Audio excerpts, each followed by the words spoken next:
Olá, minha gente, mais um ponto de vista no ar e hoje nós vamos falar sobre o mapa da fome com a doutora Bruna Gomes. Ela é membro do Grupo de Pesquisa Políticas Públicas, Sustentabilidade e Proteção de Vulneráveis do CNPq PUC Campinas. Doutora, muito obrigada por vir até aqui, por comparecer, participar desse programa com esse assunto tão importante para a nossa população. Eu que agradeço, muito obrigada pelo convite. É essencial a gente falar sobre esse tema, sobre essa discussão. É uma das etapas, inclusive, da educação para alimentação e nutrição. Sem dúvida. O Brasil esteve fora do mapa da fome em 2014 e permaneceu até 2021. Com a alta da pandemia da Covid-19, evento que afetou muitos brasileiros com o desemprego, por exemplo, eis que o país retornou ao mapa da fome no ano de 2021. Doutora, a gente pode considerar, eu acho que na verdade, primeiro a gente pode começar explicando, esclarecendo melhor o que é o mapa da fome. Isso, exatamente. O mapa da fome é como ele é conhecido no Brasil. O mapa da fome é um relatório que a gente chama de relatório SOLF, ele é feito pela ONU, através de algumas agências. A gente considera a FAO, que é o órgão principal da ONU para agricultura e alimentação no mundo, e a UNICEF. Tem mais alguns órgãos, mas esses são os dois principais que ajudam até na coleta de dados. Então o mapa da fome, que é o que a gente conhece, ele vem dessa abrangência, dessa pesquisa que é feita em 169 países no planeta. Então a gente pega esses dados, a ONU ela condensa esses dados, ele é feito dentro de um triênio, o último que a gente tem é 2020, 2022, a gente está no outro triênio já, 23, 24, que vai acabar agora em 2025, e ele aloca essa questão da fome, da insegurança alimentar, porque insegurança alimentar, na verdade, ela é muito mais ampla, A gente tem insegurança alimentar em 3 níveis, que a gente fala, que é a insegurança alimentar leve, a insegurança alimentar moderada e a insegurança alimentar grave, que é exatamente onde está a fome. Então a gente pega esses 3 dados. Como é que o Brasil contribui com esses dados, Como é que a gente envia, como é que a ONU ela capta? Aqui no Brasil, principalmente através do SISVAN, que é o Sistema de Vigilância para Alimentação e Nutrição, que é feito no SUS. Então, quando a gente vai num postinho de saúde, quando a gente vai até o hospital, os médicos têm essa capacidade e deveriam ter acesso a esse sistema para poder inserir esses dados. A gente também tem o IBGE, que faz essa coleta através da escala EBIA, que é a escala brasileira para a insegurança alimentar, e a maior parte da coleta dos dados vem através do Vigitel, que é o sistema de vigilância telefônica. Então, algumas famílias recebem suas ligações porque a insegurança alimentar ela é analisada dentro do contexto familiar. Quando a gente fala em segurança alimentar, a gente pensa em que exatamente? A forma com que a pessoa se alimenta, a quantidade de vezes que ela se alimenta, que tipo de alimento ela consome? Exatamente. Então, assim, quando a gente fala de insegurança alimentar da leve até a grave, vamos começar pela grave, que é quando a alimentação do núcleo familiar está absolutamente comprometida a ponto de ficar, às vezes, 1 dia, 2, sem se alimentar. Então, ali a gente tem realmente a fome que vai impactar na parte de nutrição, na parte até da obesidade e problemas crônicos de doença, principalmente nas crianças, na primeira infância, quando a gente consegue detectar. Na insegurança alimentar moderada, normalmente um indivíduo ou outro não tem acesso a qualquer tipo de alimentação, pula uma refeição, pula 2 refeições, e aí a gente pensa já em mais de um indivíduo. Então a gente tem 2, 3 indivíduos, às vezes a família toda. Na insegurança alimentar leve, normalmente é o adulto que pula 1, 2 refeições. Então ele pula a primeira refeição, café da manhã, deixa para o filho, então, e assim por diante. E a gente ainda tem uma dificuldade de encarar isso do aspecto nutricional. Então, a gente, quando faz essa coleta de dados hoje no Brasil, a gente não pergunta que tipo de alimento ele está consumindo exatamente. Não, hoje eu me alimentei do quê? Foi uma coxinha. Então, a gente ainda não consegue adentrar nessa seara, porque a gente ainda está discutindo o acesso à alimentação como um todo. Então, esse caso de 2021, quando o Brasil voltou para o mapa da fome, foi a alta da Covid, Então foi um momento difícil, não só para o Brasil, para o mundo todo, mas pensando aqui no Brasil, pensando na nossa região, a gente teve muitos casos de desemprego. Acredito que isso também seja uma das causas, que afeta a alimentação da pessoa, porque nem sempre a pessoa tem condições de colocar os melhores nutrientes à mesa. Exato. O direito à alimentação, ele é um tripé de possibilidades para o ser humano como um todo, né? É um direito humano. Então a gente fala de saúde, de alimentação e de educação. Quando um deles falta, a gente tem uma dificuldade na construção do próprio ser humano e de como ele se representa frente à sociedade. O relatório SOF, que é o relatório do mapa da fome, que nem eu falei para você, a ONU atua em 169 países, através da FAO. Dos 169 países, 111 estão no mapa da fome. Então se a gente olhar no aspecto global, pouco menos de 60 países não estão nesse mapa. É muito pouco, considerando o quanto está no mapa da fome. O Brasil hoje ocupa a 94ª posição, nós estamos no número 94, então a gente está quase efetivamente saindo. Mas o que aconteceu em 2020, 2021, na verdade, foi demonstrar o quanto a alimentação é vulnerável a agentes externos. É um sistema complexo, então muita coisa atinge. Né? Então, a gente teve a Covid, então a gente teve um problema na produção de alimentos e também na forma que isso foi distribuído, a queda da renda, então dificultou o acesso, né? E aí a gente também teve guerras concomitantes. Então, a guerra da Rússia com a Ucrânia, quando a lei eclodiu, ela impactou, por exemplo, na produção de milho, no escoamento de milho, já que a Ucrânia é um dos países que mais produz milho. Então, vários agentes externos agindo ao mesmo tempo num sistema que é tão delicado, que é o sistema alimentar. A insegurança alimentar é a falta de acesso regular aos alimentos. Basicamente, a pessoa não sabe quando será a sua próxima refeição, como a senhora disse. Então, a gente teve esse caso, né, da pandemia e, assim, após a pandemia, porque ainda é recente, né, se a gente pensar na recuperação do que tinha antes da pandemia, do que a pandemia levou, né, em termos de estrutura financeira também.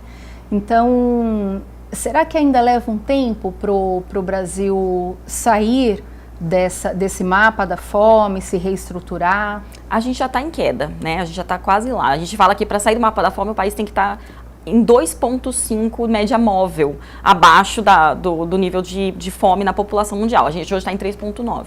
Então a gente já desceu. A ideia é que até o final do ano, até 2025, a gente consiga sair. Mas as projeções mais calmas, elas dizem que em 2030 a gente consegue sair novamente do mapa da fome. Isso se não acontecer mais nada. Né? A gente, como eu falei, é um sistema complexo e muitas coisas ocorrem. A gente falou da pandemia Covid, a gente falou da guerra, mas a gente tem um outro sistema que vem impactando na produção de alimentos e que pode dificultar com que a gente saia do mapa da fome e, pior, colocar outros países nesse mapa, que é a questão da emergência climática. Né? Então, a indústria agropecuária, o sistema alimentar, ele é realmente muito, muito vulnerável. E a produção de alimentos, ela vai ser impactada, ela já está sendo impactada com a emergência climática. Então, a gente fala que em 2030 conseguiremos sair, se a gente não tiver nenhum outro desses fatores prejudiciais. Mas a gente ainda está sentindo efeito, né, econômico, a forma de distribuição, a produção que foi afetada lá atrás, ela ainda não se recuperou, ainda tem essa dificuldade, a gente tem instabilidade em nível internacional, no cenário internacional, da forma de acesso, tarifa daqui, tarifa dali, tudo isso dificulta, né, a captação desse recurso que é o alimento.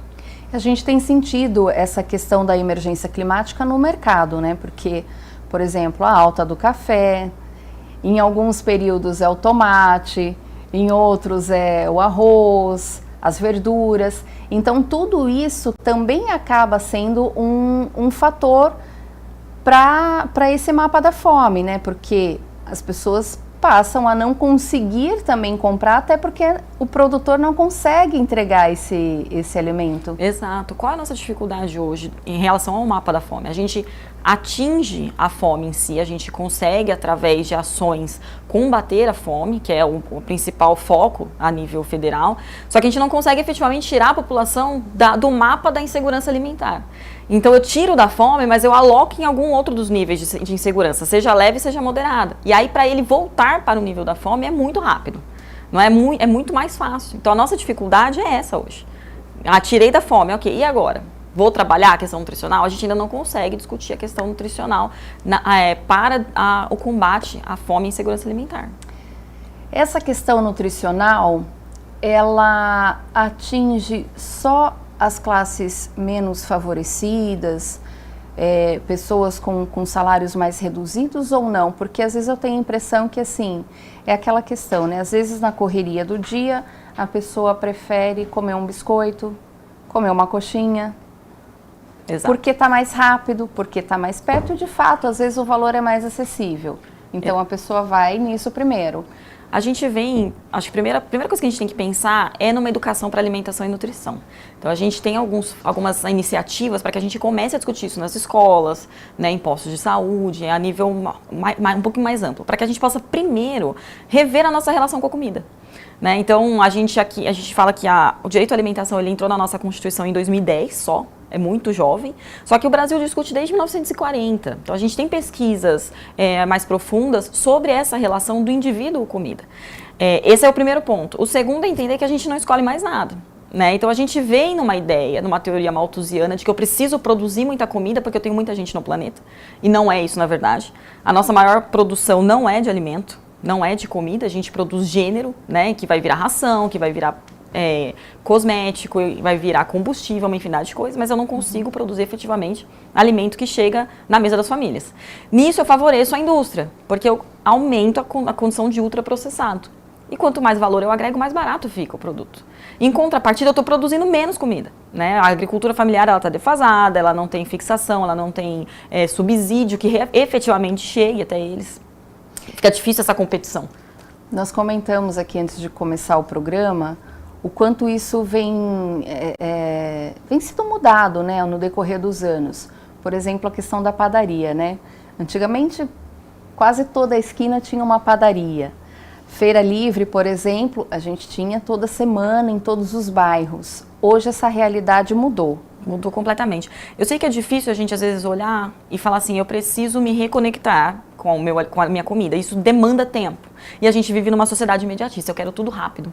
Isso ampliou o fast food, isso ampliou o ultraprocessado, embora, na minha opinião, desembalar e descascar seja muito próximo, seja muito parecido, né? Mas a gente se desconectou daquilo que a gente efetivamente precisa fazer, que é parar um tempo, um minuto, e aí, antigamente eu me lembro de ir com os meus pais em padaria, né? Sentar no balcão, comer um pão, até a qualidade do pão era outra. Né? Então, além da alta do preço da matéria-prima, a gente não vai mais até eles.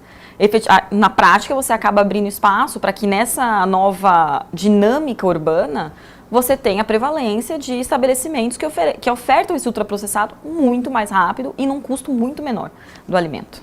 Hoje o mercado oferece, por exemplo, o pão francês, né, o nosso pão comum do dia a dia, congelado, para você comprar em grande quantidade e levar para casa. Exatamente. Exato. Fala assim, não, mas eu poderia deixar esse momento para um final de semana, sentar com a minha família na mesa, comer. Não, isso é uma utopia, isso é um mundo ideal. Não, é o quanto a gente se desconectou desde que a gente monopolizou a produção do trigo, né? Desde que a gente saiu daquela condição de sapiens. Falou assim, agora eu vou dominar o trigo, agora eu não serei mais, vou me tornar um ser humano sedentário. Né? Isso atrapalhou a nossa própria conexão. Então a gente quer tudo rápido, prático. Eu quero tudo simples, eu quero consumir em excesso, eu quero consumir isso. Como ele tem uma deficiência nutricional, deficiência calórica, né? Na prática você vai continuar com fome e vai continuar comprando e vai continuar abastecendo e fazendo com que essa indústria cresça ainda mais. Então a gente fala, a nossa classe, a classe média, a classe alta, ela acha que escolhe, ela acredita que está escolhendo entre A e B, porque essa escolha veio um pouco antes, que era o que a gente comentava, mas a minha escolha impacta aquele que não pode escolher, né? Porque eu estou alimentando a indústria do ultraprocessado. Tem um ponto que, assim, a gente escuta muitas pessoas falarem sobre a qualidade da alimentação, em fazer uma reeducação alimentar. É mais comum para pessoas que estão pensando em começar uma dieta, em começar um treino. Será que talvez é por isso que outras pessoas pensam, não, eu vou nesse aqui que está já pronto, é só colocar no micro-ondas, esquentar, porque é mais fácil, é mais rápido. Claro, tem a questão do valor também, mas às vezes eu tenho a impressão que, assim, esses diferentes grupos, porque esse grupo que consegue ter uma alimentação mais saudável, obviamente ele tem uma condição de vida melhor. Sem dúvida. Quando a gente pega os dados, o público, por exemplo, que tem o acesso à reeducação alimentar, que busca produtos mais in natura, que a gente conhece como hoje orgânico, né? Que sempre era para tudo ser orgânico, vamos pensar dessa forma. Mas não, a gente tem aí a prevalência muito grande, né, da indústria dos fertilizantes, mas esse público é a mulher branca, jovem, na casa dos 30 anos. Em contrapartida, o público que mais sente fome é a mulher preta, mãe solteira. Então você percebe a disparidade realmente de dados. Né? Por uma questão de escolha. Sim. Um outro ponto também, doutora, que eu acho bastante relevante, né? Quando a gente pensa assim no Brasil, eu não sei se isso entrou na sua dissertação, mas eu acredito que tenha regiões que tenha mais pessoas passando por isso e outras menos, né? Se a gente pensar mais aqui na nossa região, o Sudeste, talvez o número seja menor. Se a gente pensar mais para o interior do Nordeste, eu acredito que a situação seja um pouco mais grave. A gente tem um limbo, uma dificuldade que é na captação desse tipo de dado, porque assim, é uma discussão nova, que é quando a gente fala no acesso ao alimento, no ambiente alimentar, né? Então a gente tem tipos de ambiente alimentar e aí a gente vai alocar se aquilo, a gente considera um pântano ou um deserto alimentar. Vamos fazer só um adendo, o que seria um pântano, o que seria um deserto, né, alimentar? O pântano alimentar é quando eu tenho a prevalência de estabelecimentos que ofertam ultraprocessado em determinada região. Então, a gente fala uma distância de 400 a 800 metros da residência.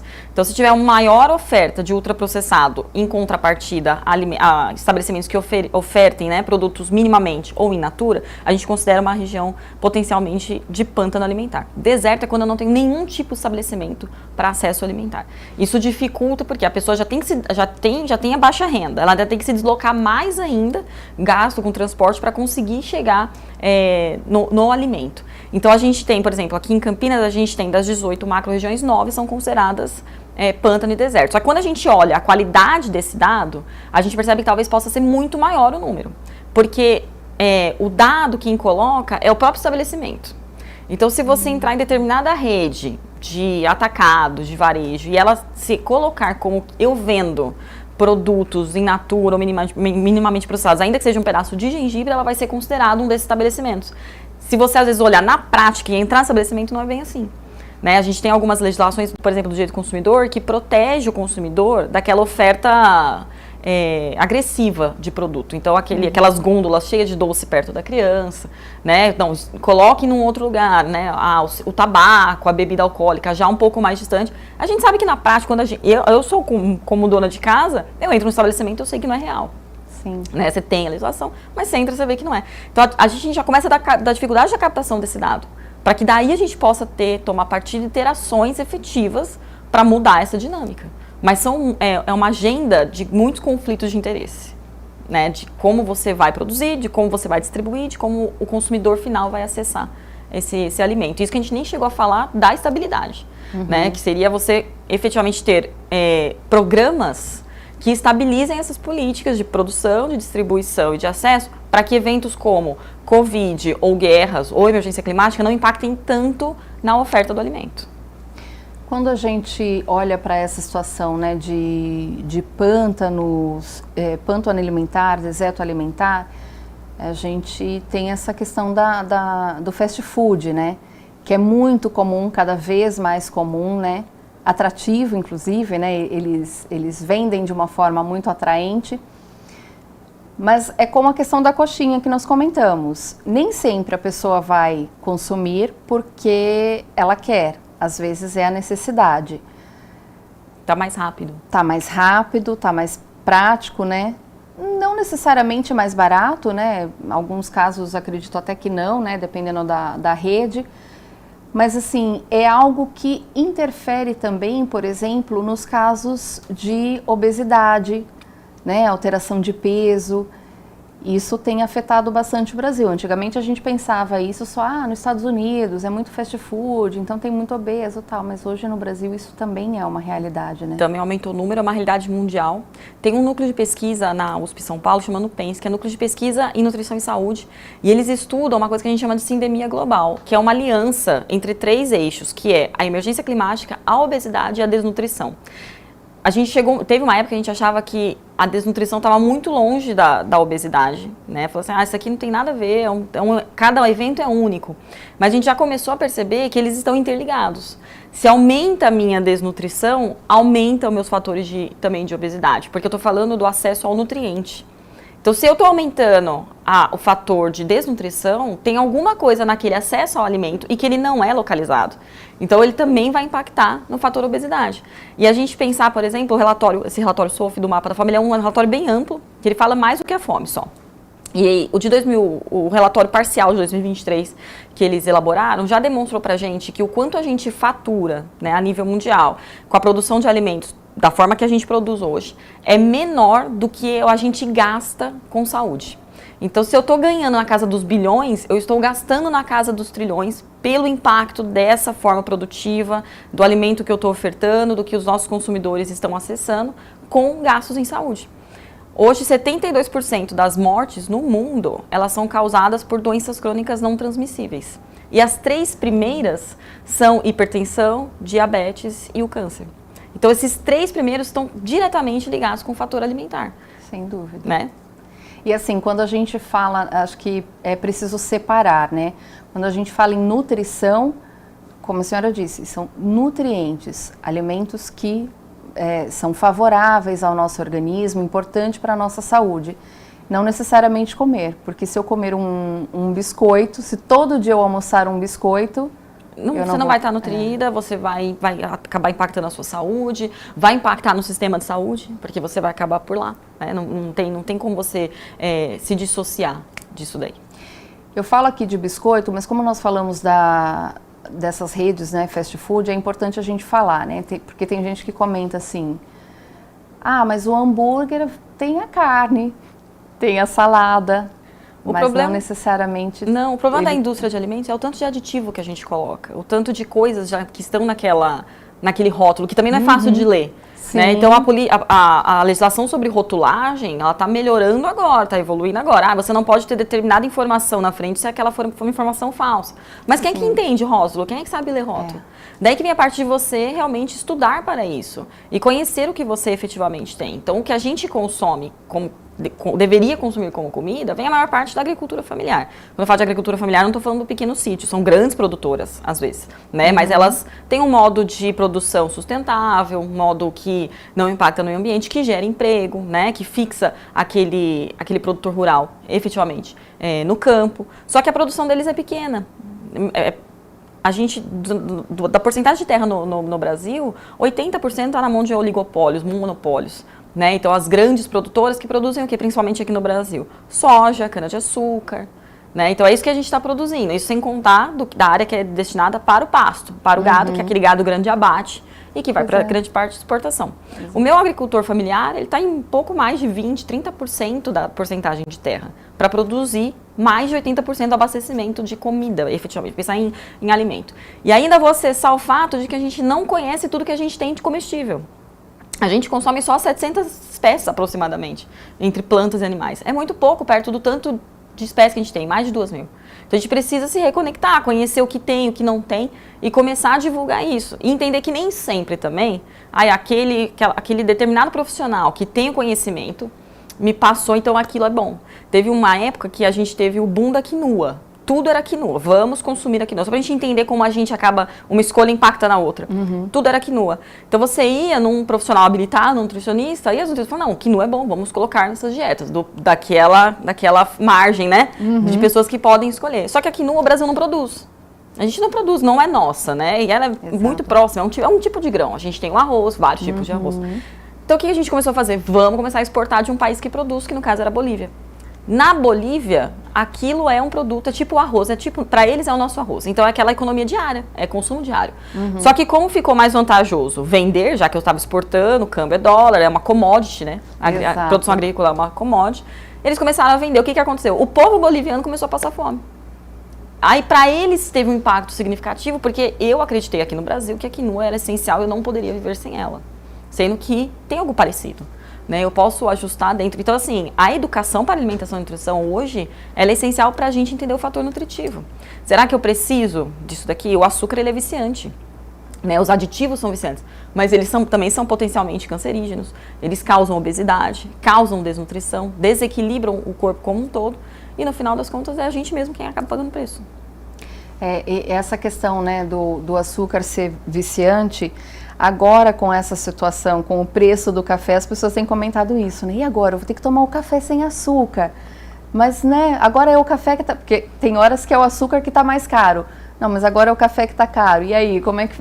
Até para isso, né, na hora de consumir, o brasileiro tem que pensar, tem que fazer conta... Como eu vou comer. Exatamente. Eu falo que o que a gente come muda o mundo e a forma que a gente come também muda o mundo. Eu sei que às vezes o pessoal fala assim, mas está muito caro, a gente precisa de políticas que diminuam o valor, mas uma das ações que ajuda, inclusive, a equilibrar esse mercado é a nossa própria escolha. É a gente ir ao mercado e entender que a uva não é um produto de janeiro. Ela não vai ser vendida em janeiro. Se ela está ali sendo vendida em janeiro, é porque ela não veio de um processo, de uma produção sustentável, ela não veio de uma distribuição de cadeia curta, então ela não veio aqui do cinturão agrícola de Campinas, ela veio de mais longe. Nesse meio do caminho eu tive um desperdício, isso tudo encarece o produto. Mas não, eu como consumidor eu quero que aquele produto esteja disponível, mesmo sem a sazonalidade dele. Ele tem que estar. Bom, aí entra até uma questão assim, de ilusão do público, quando a gente pensa, nossa, antigamente você não encontrava uva o ano inteiro, hoje tem. Não é que melhorou, né? A gente tem essa questão da exportação, mas que gera toda essa problemática. Isso é exatamente o oposto, né? Fala assim, o alimento ele é vendido na bolsa, né? Ele é vendido, são vendas que a gente chama de vendas futuras. Por isso que o preço às vezes oscila tanto, né? Por isso que não é bom quando o dólar está muito alto. Porque quando o dólar fica muito alto, para o nosso produtor é mais interessante vender lá fora do que vender aqui dentro. Da mesma forma, é interessante quando resolvem tarifar os nossos produtos aqui no Brasil, porque vai obrigar a vender aqui dentro. Né? Então isso ajuda, além da necessidade de a gente reestruturar algumas políticas, né? Por exemplo, renascer o PNAE, que é o Programa Nacional de Alimentação Escolar, que a gente está conseguindo reestruturar, o Programa de Aquisição de Alimentos, melhorar as centrais de abastecimento, as CEASAs no país, porque isso facilita a compra do produto pelo governo, para redistribuição, para cozinhas solidárias, né? Para programas que façam com que essa segurança alimentar seja efetivamente aplicada. Né? Então, você comer uva em janeiro não está atendendo à regionalidade, à sazonalidade dela. Eu não posso? Não é essa. Essa que é a nossa questão. Você pode, mas você deve. Né? Você precisa disso. Se você for numa feira que a gente considera feira orgânica, que deveria ser muito mais divulgado, um pouco mais ampliado, mais pessoas deveriam ter acesso, você vai ver que você tem um número fechado de alimentos. Então você tem... você tem 3, 4 tubérculos, leguminosas, né, uma salada ou outra, algumas frutas que são da época mesmo, que foram produzidas próximo. Então toda a sua cadeia, as feiras orgânicas elas são demonstração de uma cadeia que funciona, desde a produção até a estabilidade dela. Né? Então ela foi produzida de uma forma equilibrada, você teve a disponibilização sem perdas no meio do caminho, a gente fala até do combustível, né, do transporte, o acesso também fica mais facilitado, porque está perto, né, tá um outro. Hoje a gente pensa em produtores rurais que vivem em cooperativas, né, que tem startups, que ajudam você a fazer o pedido, a forma que vai chegar e você também se adequar. E a estabilidade da produção é um pouco maior, porque ela é intercalada. Né? Uma produção agroflorestal, por exemplo, ela pensa em vários corredores produzindo coisas diferentes, mas que coexistem num equilíbrio do ecossistema de forma harmônica. Doutora, a gente vai tomar uma água ou um café, dependendo do preço, e a gente volta daqui a pouquinho, tá bom?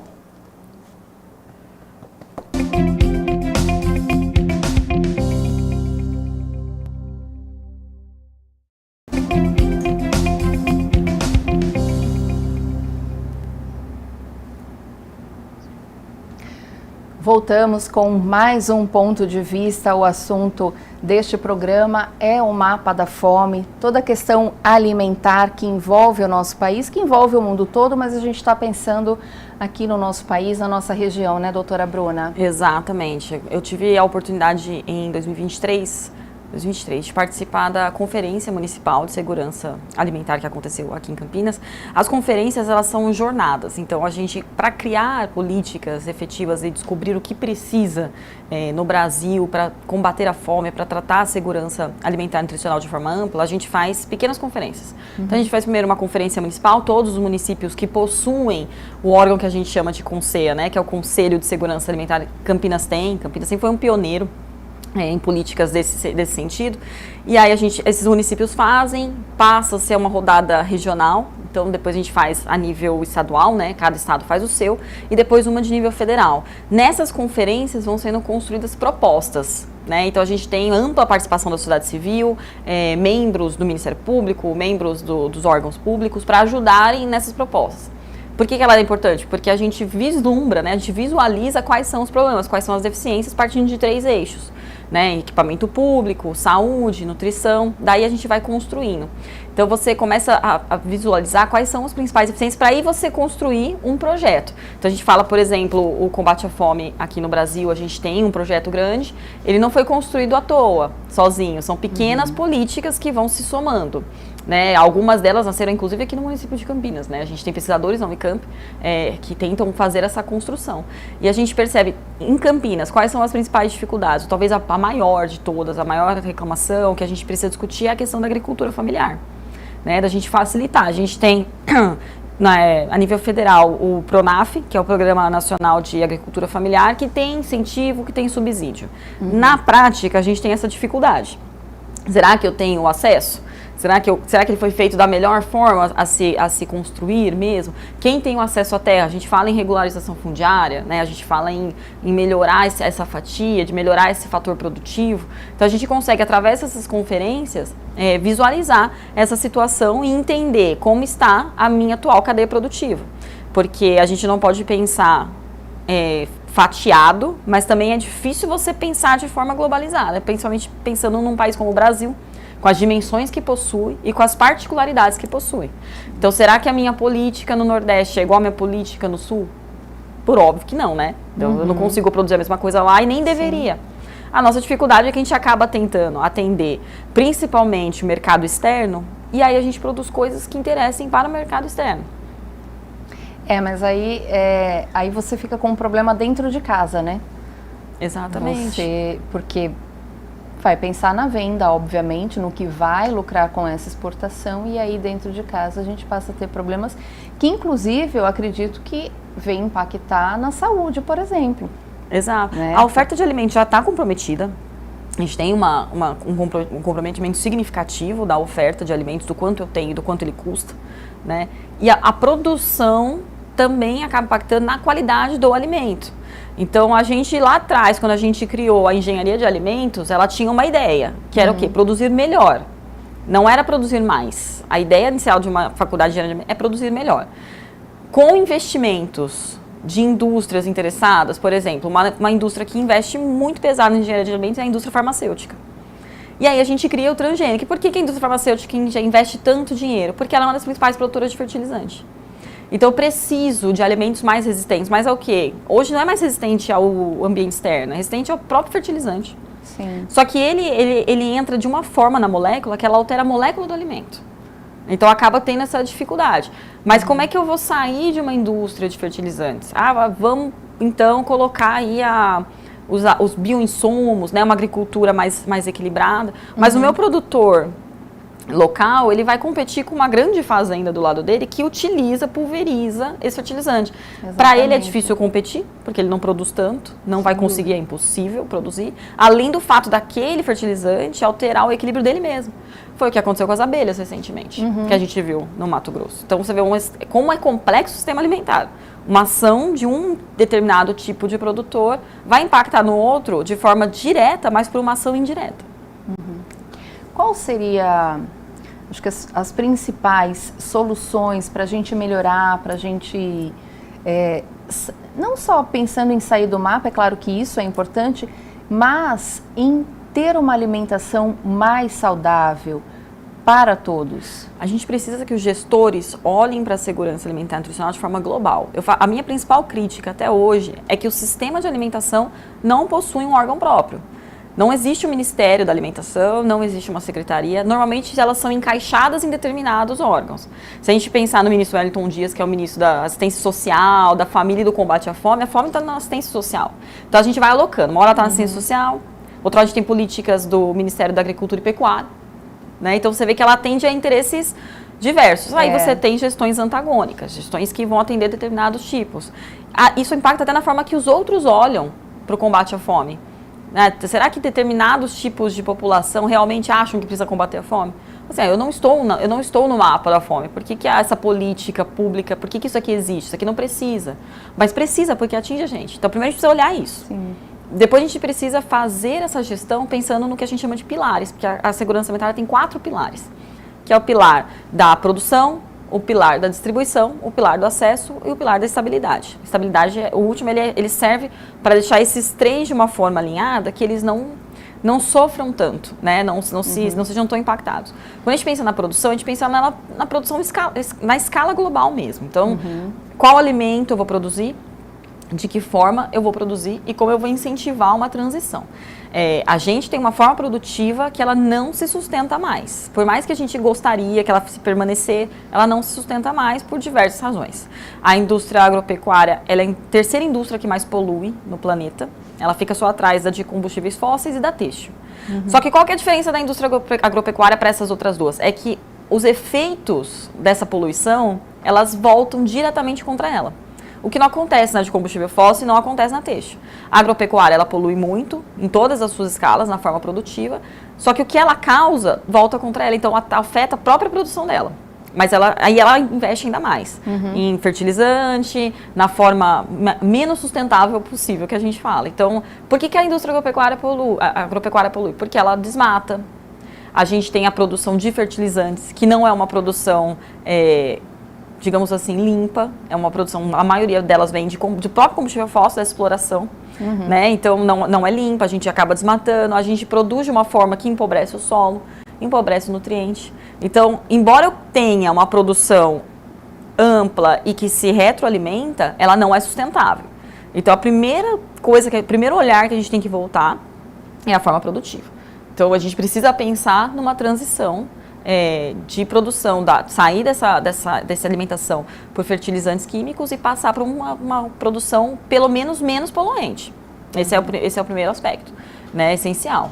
Promover situações para que mais pessoas se tornem produtores, e isso, né, precisaria envolver muitas questões, isso ajudaria? Ajudaria. A gente tem uma dificuldade na fixação do camponês na zona rural. Né, eles foram sendo deslocados, porque eles não conseguem, a gente fala exatamente isso, ele não consegue competir com os grandes produtores. Por mais que você dê acesso a investimento, a BNDES, eu vou investir no Pronaf, ele vai pegar e vai se endividar só, porque não tem quem compre isso dele. A gente teve um desmembramento das nossas políticas, principalmente do PNAE e do PA recentemente, que era da onde vinha a maior oferta de alimentos. Então, assim, o pequeno produtor, ele tinha certeza que o governo compraria dele. Né? Como a gente teve essa quebra, essa dificuldade nos últimos anos, isso fez com que expulsasse ainda mais. A gente pensa em Campinas, 80% da população é urbana. A gente tem 20% da população na zona rural. Será que ela está produzindo também? Às vezes ela não está conseguindo produzir porque ela não consegue concorrer com um produtor maior. Então a gente precisa igualar eles e, para igualar, não necessariamente aumentar a produção do pequeno produtor. A gente precisa igualar que o vizinho dele produza de uma forma compatível com a dele, e produz em menor escala, porque aí você aumenta a produção do outro. Né? Então a gente sempre fala assim, eu preciso aumentar minha produção, mas às vezes eu preciso só igualar essa produção. Criar algum mecanismo com que a produção do vizinho maior não impacte na dele. Pelo contrário, que ajude, que se alimentem, né, de uma forma positiva e equilibrada. Para dar espaço para todos, né? E facilitar o acesso. Quanto mais gente produzindo, quanto mais gente fixa na zona rural, menos na zona urbana você tem menos esse trânsito, você consegue alocar melhor o sistema de saúde, o sistema de educação, o saneamento básico. Então, veja, a fixação do camponês no campo, ela é essencial hoje. Mas não só colocar ou deixar ele lá, ele não consegue ficar. Ele não consegue gerar renda para ele e para a família dele. E na maioria das vezes vem da própria alimentação dele. Então a gente precisa apoiá-lo de fato. Depois da produção, o que vem? Vem a disponibilidade, vem como esse alimento vai ser distribuído a nível nacional. E aí, repito, quanto mais distante está o alimento na produção do consumidor, mais caro é esse trajeto. Então, se eu estou trazendo alimentos do norte e nordeste para sul-sudeste, vai ficar mais caro esse escoamento. Não tem como ele ficar mais barato. Se eu tenho uma produção de gado grande no centro-oeste, mas não tem produção de alimentos, da onde está vindo o alimento? O maior produtor de arroz no Brasil é do sul, né? O Rio Grande do Sul, por isso que a gente ficou tão... foi a primeira coisa que surgiu quando a gente teve as enchentes lá. Ele vai distribuir para o país inteiro. As enchentes não vão impactar só a produção. Vão impactar também, principalmente, como ele vai disponibilizar isso para o resto do país. Né? Porque, embora ele seja o maior produtor, a gente não produz o tanto de arroz que a gente consome. Então, a gente produz aproximadamente 200 milhões de toneladas, mas precisa de mais de 500 milhões de toneladas. Então, a gente também acaba importando muito produto. Então, assim, eu preciso de políticas do fator produtivo que fixem um camponês mais perto né, do consumidor. Isso facilita a forma de escoamento da alimentação. Então, eu tenho as centrais de abastecimento, tenho o Ceasa, que está bem organizado, e ele vai distribuir para toda a região. Mas o meu pequeno produtor, ele não chega ali, ele não consegue chegar dentro do Ceasa para distribuir para o resto do país. Então, normalmente ele fica mais perto, né, na disponibilidade dele, que é o que a gente chama de cadeia curta. Então, quanto mais curta essa cadeia de produção, mais fácil essa disponibilidade, mais fácil o escoamento do produto. E aí torna-se difícil também para ele vender para outro público, porque, como nós comentamos, né, as feiras orgânicas estão cada vez menores. E cada vez mais distantes. Sim. Né, assim, em locais que, honestamente, a população não vai chegar. E eu tenho dificuldade, porque às vezes aí eu vou entrar no acesso, determinados aglomerados de oferta de alimento, os hortifruti granjeiros, os pequenos vendedores, eles não querem chegar em determinados bairros. Por conta da insegurança, por conta do transporte, por conta da renda básica daquela população. Então, assim, eu não quero ofertar meu produto lá, não vou me fixar lá porque eu não vou ter a demanda. Então, eu preciso do quê? Eu preciso reorganizar meu sistema urbano e facilitar com que esse produtor efetivamente esteja lá. Ou, por exemplo, criar cotas mínimas dentro de mercado para que ele tenha determinado produto lá e que ele venda com preço mais acessível. Então, você tem 20 corredores no mercado. Um inteiro vai ter que ser de produto local. E com valor mais acessível. E quando eu falo de produto local, eu falo de um café de produto local, de produtor local, eu falo de frutas de produtores locais. E que tem essa cota, que tem essa facilitação. Falo assim, olha, você pode ter aqui, mas aqui vai ser local. E a mesma coisa nas regiões privilegiadas. Assim, você tem toda essa região, mas um determinado nicho aqui do seu mercado, do seu estabelecimento, vai ter que ser de produtor local. Porque senão ele vai ficar aglutinado em pequenas feiras orgânicas, distantes do público, porque eu tenho linhas de transporte que chegam aqui, mas não vai cruzar a cidade para vir comprar produto orgânico. Né? A gente sabe que na realidade isso é impraticável. Temos uma terceira escala, não é isso? Aí vem a estabilidade, que seria a quarta, né? A gente vai falar já melhor um pouquinho do acesso, mas seria a estabilidade, que é criar políticas que efetivamente sejam implementadas e a longo prazo você visualize que elas estão sendo praticadas, que ela é possível, né? Então você não tem uma política que você analisa em 1, 2 anos. São coisas de 5, 10 anos e normalmente é um conjunto. Só que hoje eu não consigo visualizar porque falta dado, porque eu atendo determinadas agendas, né? Então a gente foca muito, o Brasil foca muito no fator produtivo. Então a gente sempre está tentando aumentar essa produção, sendo que não necessariamente seria essa parte que a gente teria que olhar. E aí a gente acaba impactando na parte do acesso. O último é sempre o que sofre mais, né? Que é o consumidor final. Exato. Né? E esse consumidor final, ele é um reflexo de um sistema muito maior, de sistemas alimentares maiores. A gente não fala no Brasil de sistema alimentar, a gente tem essa dificuldade de discutir, de pesquisar isso, né? Vou mostrar que o Brasil tem 5 sistemas alimentares bem definidos. E um sistema alimentar, ele envolve os aspectos sociais, econômicos, culturais e fatores do meio ambiente. Então, quanto mais equilibrado esses fatores, mais definido é aquele sistema alimentar. E eles interagem entre eles. E ao nosso redor, no final das contas, a gente tem os ambientes alimentares, que é o que a gente, no final, o consumidor vê. É o que acontece, né, ao nosso redor. É a gente sair do nosso portão e ver o que a gente tem de oferta de alimento. Eu vou ter o quê? Não, meu bairro está permeado por fast food.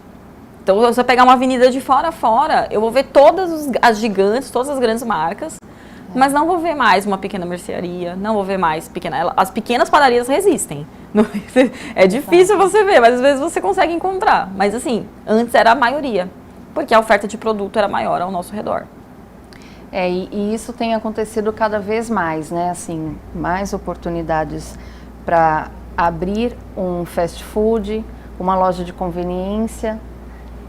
Mas normalmente no espaço onde era uma padaria, onde era uma mercearia, uma quitanda, lembra a época da quitanda? Exato, não tem mais. Você tem feiras, mas as feiras também já diminuíram. Sim. E não necessariamente as feiras ofertam o que elas dizem que ofertam. Você pega, por exemplo, as feiras noturnas. Exatamente. Se você for lá, tem tudo menos produto natural. Hortifruti, não. Tem até show. Exato. Mas produto in natura, você não tem mais. Isso é um desestímulo ao abastecimento. Né? A gente vai entrar, por exemplo, falar de pequenos empreendedores, os MEIs. Isso quando ele está na formalidade. Mas a gente tem aqui ainda aquelas famílias que fazem pão, que a mãe faz pão e sai para vender, sai para distribuir. Ele também está contribuindo. Então você tem às vezes o seu vizinho que faz e você não enxerga. Na correria do dia a dia, nesse agito, a gente querer tudo muito rápido. Fala assim, mas eu tenho 15 minutos de almoço. É bem mais fácil eu ir naquela gigante dourada do M e comprar um sanduíche que às vezes custa no dia R$9. É muito mais barato que uma refeição? Tá mais barato que uma refeição, né? Então, e aí a gente entra na questão da saúde, né? Que sem perceber a pessoa economiza de um lado, mas futuramente ela pode gastar gasta com do a outro. Saúde, né? O próprio sistema de saúde, né? O governo, a gestão tem que visualizar isso. Por isso que você estudar, discutir, trazer o tema num programa desse nível para a gente poder tratar, é demonstrar para a população, olha, você tem que olhar para algo a mais do só estou comendo. Né? Eu sei que assim, é difícil, mas às vezes são questões de você olhar ao seu redor e ver que é bem mais simples do que parece. Né? Que você tem mecanismos de acesso, você tem às vezes ao seu redor de formas mais facilitadas. Porque assim, se a gestão não começar a prestar atenção que ela gasta muito com saúde por problemas decorrentes da alimentação, a gente não vai enxergar a necessidade de discutir um sistema de alimentação que seja potencialmente nutritivo, que favoreça, né, o ser humano como um todo, desde a primeira infância. Né, a gente tem, que eu falei lá no começo, a gente tem o Sisvan, mas a gente ainda não está capacitando os nossos profissionais para alimentarem esses dados. Às vezes chega lá, o médico ele vai colocar o dado no sistema, se ele foi habilitado, se ele foi capacitado, mas normalmente só dos beneficiários Bolsa Família. Primeiro porque é obrigatório, então ele vai e a pessoa vai lá às vezes só para isso, então ele vai fazer. Mas ele poderia fazer isso em todos os atendimentos, entende? Ele poderia colocar de todas as pessoas que ele atender e colocar no sistema. Mudar a rotina do consultório, mudar a rotina do consultório, pensando que o médico poderia fazer uma anamnese mais detalhada, perguntando o que a pessoa comeu, porque assim, você se alimentou, ok, mas do quê? Né? Exato, a ideia inicial é essa, né? A ideia do sistema é fazer essa anamnese mais completa, mas eles não conseguem, às vezes não conseguem nem fazer simplificada. Se você pegar o relatório EBIA e fazer pelo Vigitel, também não é detalhado. Né? Então a gente ataca muito frente assim, à fome, mas a gente não está olhando para o aspecto nutricional, porque também não interessa tanto para a agenda às vezes. Né? Para essa agenda política, às vezes não está interessante. Agora a gente, quando você tem uma ideia da alimentação, de como ela é fluida, né? Como ela é volúvel, a gente está falando agora de suplementos, a gente está no boom do mercado de suplemento. Sim. Não é? Por quê? Porque alguma fatia da população olhou para esse fator. Não, olha, é interessante eu olhar para suplementação, suplementar, médico indica em consultório, embora ele não seja profissional capacitado para isso, nutricionista indica. Só que esse suplemento que é criado pela indústria farmacêutica também, para chegar naquele monte de ingrediente natural, eu passei por um desperdício gigante de um ingrediente inteiro. Para colocar uma pequena parcelinha dele naquela cápsula que nem tem um impacto significativo na sua vida. Mas eu tenho uma propaganda grande. Eu não vejo propaganda grande de feiras orgânicas. Nossa, quase ou essa zero. Divulgação. Né? Vamos falar de Cesta Verde, desse projeto de Cesta Verde. Vamos conversar sobre como é que eu vou distribuir isso. Então a gente acaba ficando focado o quê? Nessa fatia, nesse aspecto de assistência social da segurança alimentar. Então a gente fica preso nisso. E aí, assim, a gente pode falar também das academias, né? Que toda academia hoje em dia tem ali aqueles potes de tudo quanto é tipo de suplemento, né? Virou uma coisa de louco. E assim, não tem estudo sobre eles. A gente brinca, fala assim, não tem estudo sobre a gominha que cresce o cabelo, não tem estudo sobre a gominha que cresce... Não tem. Você tem alguns suplementos que são mais seguros, mas veja, você tem que saber se ele é indicado para você. E você consumir isso de uma forma desenfreada, você estimular essa indústria, faz com que aquele outro em situação de vulnerabilidade encontre um café a mais de R$30 no mercado. Ou não consiga consumir determinados produtos mais. Tem produtos que nem chegam mais. Antigamente eu vi uma infinidade de verduras no mercado. Hoje, ainda que você vá em mercados bons, que ofertem, que tem esse abastecimento regular, tem determinadas verduras que você não encontra mais. Né? Porque ela sofreu tanto já, né? Essa produção dela foi tão descontinuada que você não encontra. E aí, com relação a essas emergências climáticas que a gente tem vivido, e por hora parece controlável, né? Porque às vezes, incontrolável, porque às vezes a gente fica pensando, poxa, é da natureza, né? Eu li... Muitas coisas causadas por nós, mas... Da natureza. Eu li ontem uma coisa que é muito real. O dia mais quente sempre será o de amanhã agora. Então, se a gente acha que está quente hoje, espera para o dia de amanhã. As projeções de que a gente chegasse no 2,5 graus mais quentes só em 2050 já foram antecipadas. Porque os cientistas previam já a emergência climática. Então, a gente vai ter problema com o clima e vai impactar diretamente a alimentação. Isso não há a menor dúvida, e isso daqui para frente só vai piorar. O que não se previa era essa aceleração. O fator da aceleração eu acho que não estava previsto, como uma emergência ia retroalimentar a outra. Qual que é o problema? O que o norte global faz impacta na produção do sul global, que é a gente. Né? Não à toa, a maior parte dos países que estão no mapa da fome entre os primeiros colocados são do sul global. Então eu tenho países africanos, países da América Latina, né, em posições importantes no mapa da fome. Só que o que um faz lá impacta aqui diretamente e vice-versa. Por isso que é importante a gente falar de que a emergência climática, ela impacta no fator nutrição, né, especificamente desnutrição, e no fator obesidade. Então, é um outro aspecto que a gente vai precisar olhar, o gestor vai precisar olhar de como ele vai trabalhar isso. Nasce da onde? Das pesquisas científicas, né? Que as faculdades consigam fazer mais pesquisas. A gente tem pouquíssimas faculdades que fazem pesquisas sobre segurança alimentar e nutricional e que o gestor também consiga ouvir. Porque é realmente o que você falou, é incontrolável. A emergência climática ela não é mais controlável, não é uma coisa que a gente vai conseguir definir. E se a gente não mudar a forma produtiva, a gente só vai aumentar essa necessidade de fertilizante, uso de água, a gente usa água demais para poder fazer a comida, a indústria do ultraprocessado, ela usa muita água. Sim. Não muito, lá atrás, bem recente, saiu uma reportagem sobre uma grande empresa de bebida açucarada e gaseificada que acabou com a água de uma determinada cidade, do tanto de água que ela usou. Só que quando a gente enxergou isso, ela já tinha esgotado aquele recurso hídrico, que é uma outra coisa também que a gente tem que estudar, né? Essa distribuição, essa emergência hídrica, essa necessidade de trabalhar a segurança hídrica, porque no fim está tudo interligado. Sim. Né? É uma indústria, é realmente um sistema bem complexo. E ela só produz essa quantidade, né, desenfreada porque as pessoas consomem. E existe um estímulo para essa indústria, que não existe na contrapartida.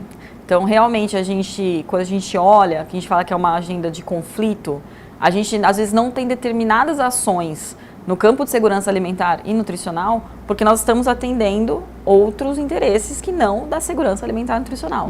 Não ter um órgão que trabalhe só segurança alimentar e nutricional mostra como a alimentação atende diversos fatores, mas dificilmente ela é olhada de forma a se construir uma agenda pensando nela mesma, né?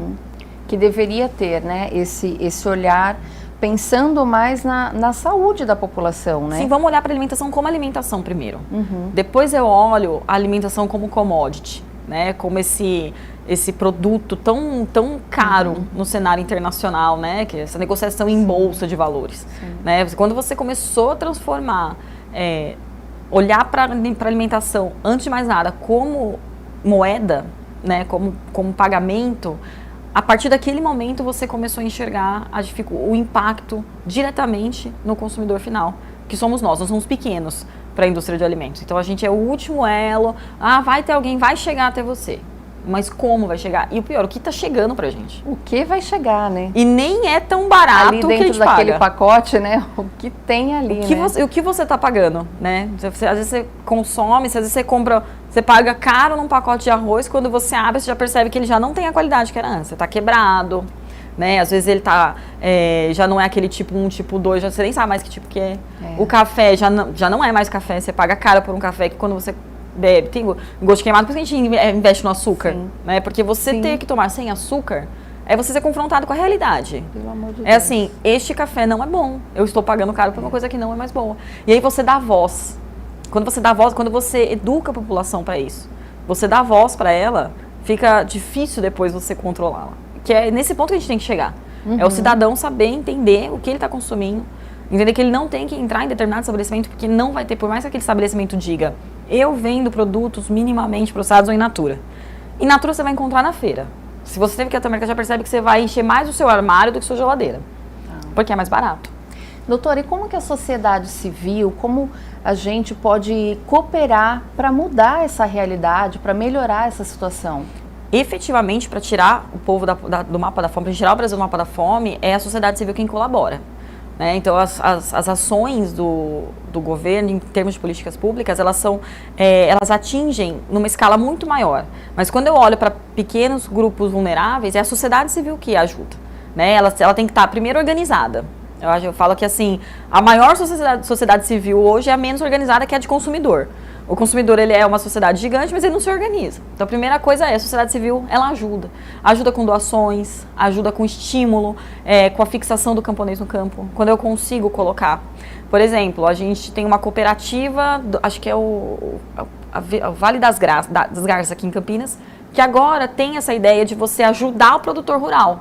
Então, você compra cestas, retire determinados pontos, né? Mas é do produto feito por eles. E aí você pode pagar determinadas cotas. Aí eu vou pagar só a cota, só pelo produto.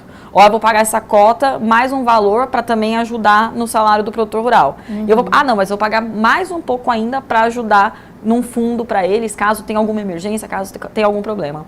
E quando eu olhei, eu já percebi que só o valor, ainda que você pague o valor máximo, não é o que você gasta no mercado hoje. E vai chegar para você um produto local, feito por produtores locais, você ajudou, você contribuiu com a fixação do camponês do campo. Veja, como consumidor, uma cidade pequena. Então, a primeira coisa é quando a gente for ao mercado com os nossos filhos, ensiná-los a olhar com mais cuidado, com o alimento, trazê-los também para a cozinha, falar assim, olha como é feito, olha esse alimento, tem isso. Porque a gente, às vezes, investe muito nisso nos primeiros 1000 dias, de 0 a 2 anos, depois a gente esquece. A gente acaba esquecendo da gente mesmo. Sim. Sabe que tem uma questão também, que inclusive tem agricultores que têm feito isso. Porque o que acontece? Quando algum produto vai para o mercado, por exemplo, uma batata, se ela não está bonita, ela não fica na prateleira. Então, o mercado nem compra, né? Esses produtos que não têm uma boa aparência, uma batata, um chuchu, que não estão bonitos, aí monta-se uma cesta, o próprio agricultor, para vender num preço mais acessível, porque ele não consegue vender para o mercado. Então, acho que essa também é uma ideia, né? Exato, mas eu fico olhando de forma mais ampla. O alimento, não importa o formato, ele é bonito de qualquer jeito. Exatamente. Ele não é padrão exportação. Mas por quê? Porque ele tem que estar perfeito, em perfeito estado, porque no meio do caminho ele já vai se perder. Vai perder alguma coisa. Então, quando eu colocar ele dentro de containers para atravessar o oceano para o outro lado, ele tem que estar num padrão exportação aqui, porque ele vai chegar mais ou menos perto do que a gente conhece por aqui. Machucou um pouquinho essa fruta, já não consigo vendê-la. A gente, quando vai no mercado, a gente quer escolher o mais bonito, ou a gente quer escolher o maior, ou a gente quer escolher o menor para dar um peso menor para ficar mais barato. No fim das contas. Mas esse olhar de fator exportação, tem que estar brilhando, tem que estar perfeito, ele vai estar desse jeito porque ele está feio por dentro, vamos colocar assim. Porque ele está cheio de fertilizante, ele está cheio de estabilizante, está cheio de produto para deixar ele daquele jeito. Porque se você olhar um produto orgânico, que deveria ser o convencional, para um produto hoje da atual produção, você vai perceber a diferença entre eles. E vai fazer assim, qual deles é melhor no fim das contas? O orgânico, o primo feio, sabe? Que a gente começou a falar, o primo feio. Nutricionalmente falando, é o melhor. É o que a gente deveria consumir. Que você vai olhar e falar assim, eu não quero comprar isso. Tá feio e tá mais caro. Por quê? A gente tem que se perguntar por quê. Exatamente por que ele tá daquele jeito. Assim, né? Por que será? Considerações finais sobre o mapa da fome, a nossa posição diante dessa situação do Brasil. O Brasil é um país que produz bem, produz bastante. A gente consegue ainda atender a população. A gente tem esse olhar. É um país pioneiro no combate à fome. A gente tem vários modelos que são implementados, né, fora do país. Então, por exemplo, o Pacto contra a Fome, a gente levou para outros lugares para ensinar exatamente essa política pública que é tão importante, tão cara para a gente. Então, acredito que até o final do ano a gente efetivamente consiga sair, mas a gente precisa começar a trabalhar a insegurança alimentar leve e moderada. Porque quando eu conseguir tirar da fome para moderar, da moderar para leve, fica mais difícil voltar para o mapa da fome. A gente volta em pequenos, curtos espaços de tempo exatamente porque a gente não consegue sair da insegurança alimentar. Acho que esse tem que ser a nossa maior fonte agora de esforços, de pesquisas e de investimento. Doutora, muito obrigada mais uma vez por comparecer aqui, participar, trazendo esse assunto tão importante, esclarecer, né? Ensinar pra gente um pouquinho de como a gente deve se comportar, né? Exatamente, é mais ou menos isso. Vamos voltar a olhar pra gente. A primeira coisa é se reconectar com o alimento. Acho que isso já ensina muito pra gente mesmo. Tá ótimo. Bom, Ponto de Vista fica por aqui, eu espero que você tenha gostado. Na próxima semana tem mais e agora você continua com a nossa programação. Tchau!